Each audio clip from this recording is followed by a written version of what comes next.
CV একটি অত্যন্ত গুরুত্বপূর্ণ জিনিস। চাকরি বাজারে চাকরি পাওয়ার জন্য যে জিনিসটা ১ম এ প্রয়োজন সেটি হচ্ছে সিভি। আর সিভিতে যদি আপনার কোন ধরনের ভুল থাকে তাহলে আপনার ফার্স্ট ইমপ্রেশন ফেক হবে এবং আপনি হয়তোবা চাকরিটা ডাক নাও পেতে পারেন।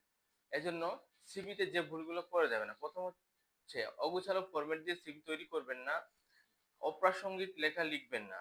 যেমন আপনি কি করেছেন এবং স্কুল জীবনে কি অ্যাচিভমেন্ট করেছেন এবং নিজের এবং পরিবার সম্পর্কে লেখা তথ্য এগুলো লেখার কোনো প্রয়োজন নেই।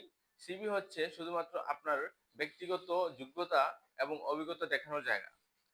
পরবর্তীতে যে ভুলটা আমরা করে থাকি সেটা হচ্ছে আমরা বানান এবং স্পেলিং মিস্টেক করে থাকি। সেগুলো করা যাবে না। বানান এবং স্পেলিং শুদ্ধভাবে লিখতে হবে।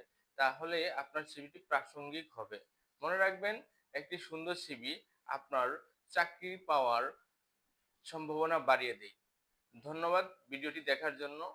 ভালো লাগলে লাইক, কমেন্ট এবং শেয়ার করতে ভুলবেন না এবং পাশেই থাকুন আরো নিত্য নতুন লাইফ, ক্যারিয়ার এবং বিজনেস সম্পর্কে ভিডিও পাওয়ার জন্য।